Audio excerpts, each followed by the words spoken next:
A'udhu billahi minash shaitanir rajim. Bismillahir rahmanir rahim. The theme of today's lecture is the isolated states. This lecture is from the part of the lectures regarding the course of statistical mechanics, having the course code of PHY231. In today's lecture, our basic objective is to understand the isolated systems. Moreover, we also need to know the isolated states in equilibrium. What will happen when we can consider an isolated state that is in equilibrium. And finally, and at the end of the lecture, we will solve some problem relevant to the isolated systems. The first thing is to know the isolated systems. Isolated system is basically a system which has no interaction of any kind with the outside worlds. We have generally different sort of interaction, just like mechanical interactions, chemical interactions, or thermal interactions, with the help of which it can extend energy and mass are only energy. So that is the different sort of interaction. Just like if you can consider the mechanical interaction, in that both energy and mass are exchanged with the outside world. But if you consider the thermal interaction, only the energy is exchanged with the outside world. But normally in isolated system is that system which has no sort of interaction with the outside world, or in other word we can say with the surrounding. So this clearly describe an idealization of that particular system, and such a system has no exchange of energy or particle with the outside worlds. So if we look at the laws of mechanics, the laws of mechanics tells us that the total energy of this system is conserved, because it is not exchanging, nor energy can come from outside to this system, and nor energy can leave from this system to the outside world. So that is why the energy of the system is conserved. If we are considering that there is no chemical reaction taking place inside the system, then the energy of this system will be considered to be conserved, and it should be constant. So an isolated system is one for which the total energy of that particular system is conserved. So for this purpose we need to consider an isolated system. The total energy E is constant, and the system is characterized by this energy. So all the microstates accessible to it must have this energy. So if we can consider all the microstates that are accessible to it have this amount of energy. And for many particle systems there are usually a huge number of microstates with the same energy. So what happen? Now what is the basic objective? What should be actually the probability of finding the system in any one of these accessible states? If you have an isolated system that is actually whose total energy is conserved, and corresponding to this isolated system there are many microstates that are possible, or we can say that there many different accessible states are possible. So our objective from this lesson is to understand or to calculate the probability that the system will be, or the system should be in any one of these accessible states.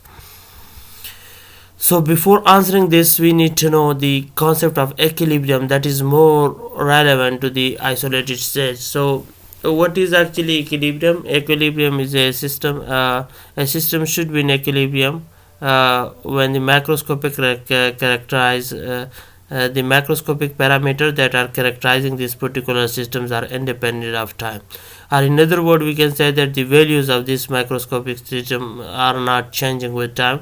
So that is why we consider the system to be in state of equilibrium. So isolated system in equilibrium, now we are considering the isolated state in equilibrium.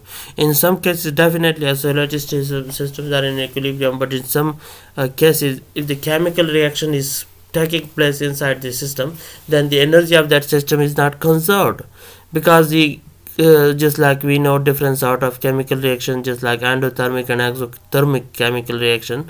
So in that particular case the energy is absorbed or released. So we cannot exactly measure the magnitude of energy, so we don't know exactly the amount of energy. So in that particular case the system will not be in equilibrium. So that is why the concept of equilibrium is more relevant and important to this isolated systems. So if we, in the absence of an experimental data on some specific system properties, all we can really say about this system is that it must be in one of its accessible states with that particular energy.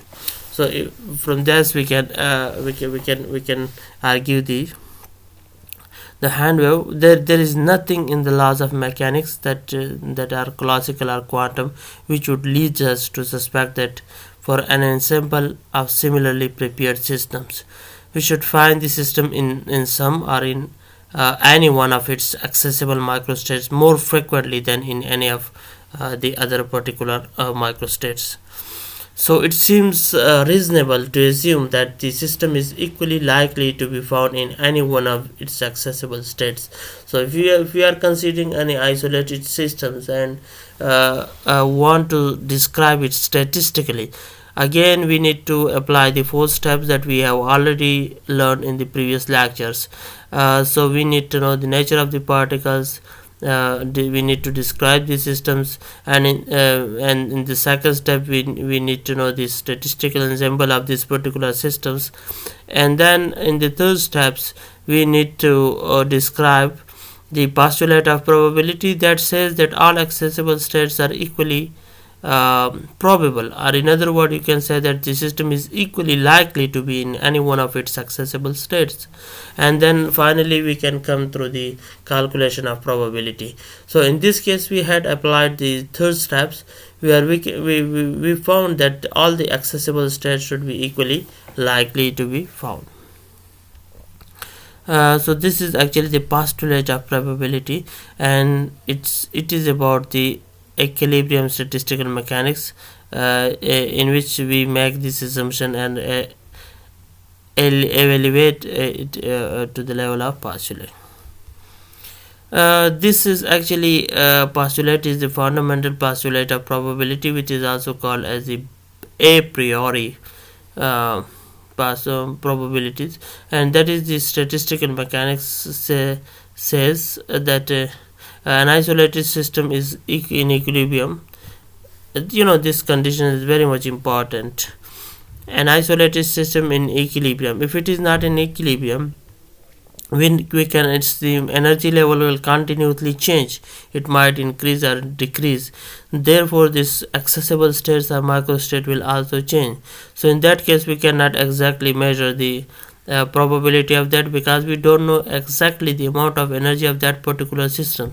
So this is the most important condition for the isolated system, that an isolated system in equilibrium is equally likely to be found in any one of its accessible states. So this is actually the basic postulate of probability. So this is sometimes called as postulate of a priori probabilities, and this is the basic postulate and then only postulate of equilibrium statistical mechanics. We had only this postulate in the whole statistical mechanics about the calculation of probability and the giving the concept of probability. So we want to describe and emphasize the vital importance of this in statistical mechanics, because each of the system when we describe statistically we need to take use of this concept or take use of this postulate in the third steps. So this is actually the fundamental basic postulate of equilibrium statistical mechanics, and this is again this statement is very simple. Isolated system in equilibrium is equally likely to be found in any one of its accessible microstates.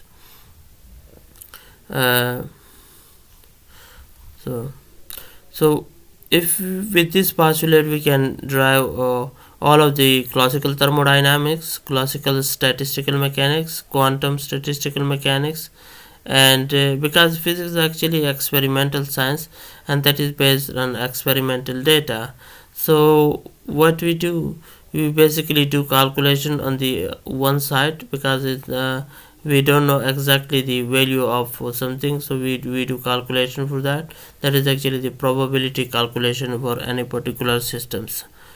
So comparing the predictions of a theory based on it with the experimental data. So the final step is that when we have some theoretical understanding or theoretical calculation, we need to compare the result of theoretical calculation with that experimental data and see what happen, or what is the actually there is contradiction, there is consistency, or there is agreement between the two value, or what is actually the difference between that.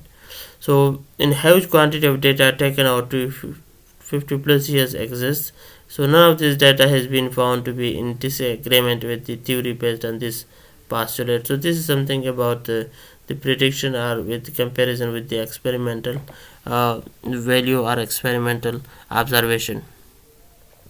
So now we are coming toward the calculation of several problem based on this calculus system. For any particular isolated system, we need to calculate the probability, and we need to solve different problem based on the statistical approach of that particular systems. So we are coming towards the systems of having 3 spin, an isolated system in equilibrium. Suppose that the total energy is measured whose magnitude is equal to minus mu h. We have seen that only 3 possible system sets consists with this particular energy. If we had a simple example in the previous lectures where we have 3 particles, each of which have energy of minus mu h, and their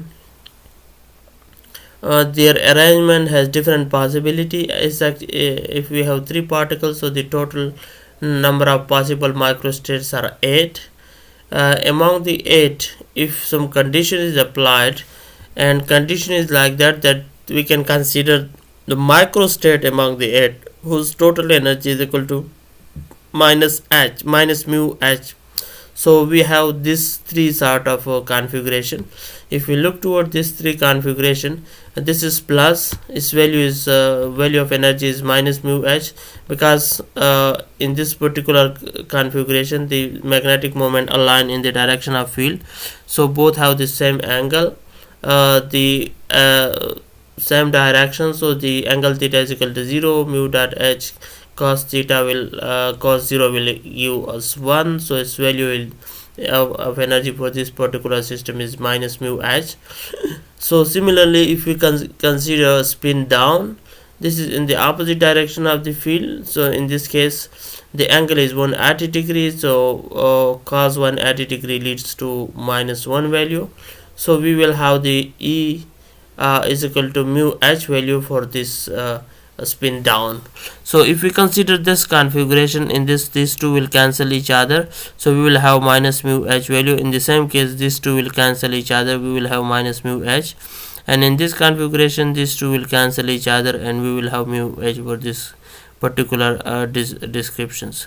So this fundamental postulate says that when the system is in equilibrium, it is equally likely with probability of 1/3 to be in any one of these states, because if 3 microstates are possible and if we have a system having 3 phases, so its probability could be calculated as a 1/3. If in this particular case this sort of configurations are possible, so the probability of achieving this position or this microstate is equal to 1/3 for this particular case. So this is some summary about the description of 3 possible systems where is equal to minus mu h. Again the same things are described here.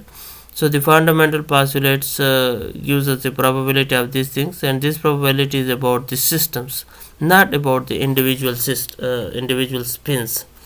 That is actually the total probability. So under this condition, it is obviously not equally likely that an individual spin is up and down. It is twice as likely for a given spin to be up and down. So this is a value for this particular case. We have another example that is the same example what we had repeated, where we can get the value of some huge number of particles, that is especially 10 power 24 spin, each with the spin is equal to 1/2. So we need to put the system in external magnetic field and we need to calculate this value for this particular spins. and again the postulator probability will be the same for that. And but in this case the number of possible microstates are huge, so that is why. So in this case the number of accessible microstates are huge, its value is high, so that is a bit difficult to calculate. But anyhow, if we apply the postulate of probability, that is same for it, for this configuration as well. All the possible states are equally probable.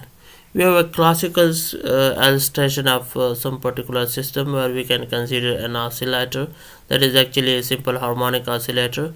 Its mass is m with the spring constant k and position x and momentum p. So the total energy is like this. So we can find out all the possible state for this particular harmonic oscillator. In this case the energy is conserved and we can get these values.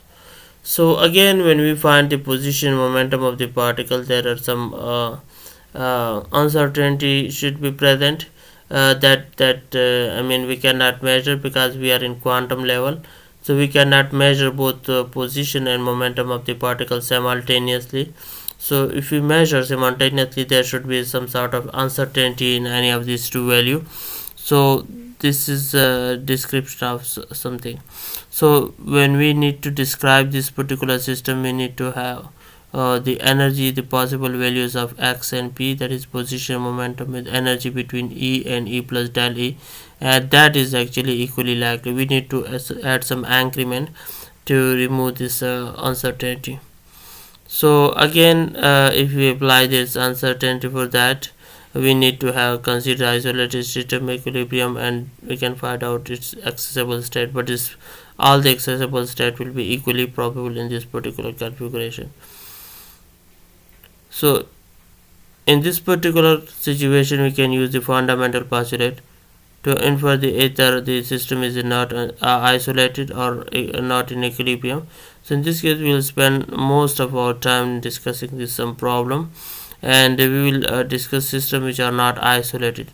So the thing become much more complicated when we are considering the systems that are not isolated, because in that case the energy of that particular system is changing. When the energy is changing, we don't know the exact amount of energy of that particular systems. So we have non-equilibrium statistical mechanics. So this is still a subject of research in the 21st century. It is sometimes called as irreversible statistical mechanics.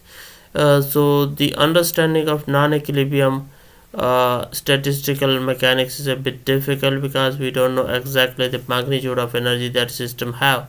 So that is why research is going on this topic, that how we can calculate the probability of any particular system that is in non-equilibrium case. So this is a separate branch of physics which is called as a non-equilibrium statistical mechanics, and in this case we need to this is also discussed as a irreversible statistical mechanics. And if a system is not in equilibrium, we expect this situation to be a time dependent one, and this is an average value of various macroscopic parameter.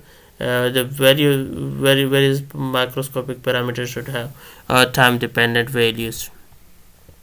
So we need to suppose a systems for time t is equal to 0, an isolated system is known to be and only a subset of that particular state that is accessible to it.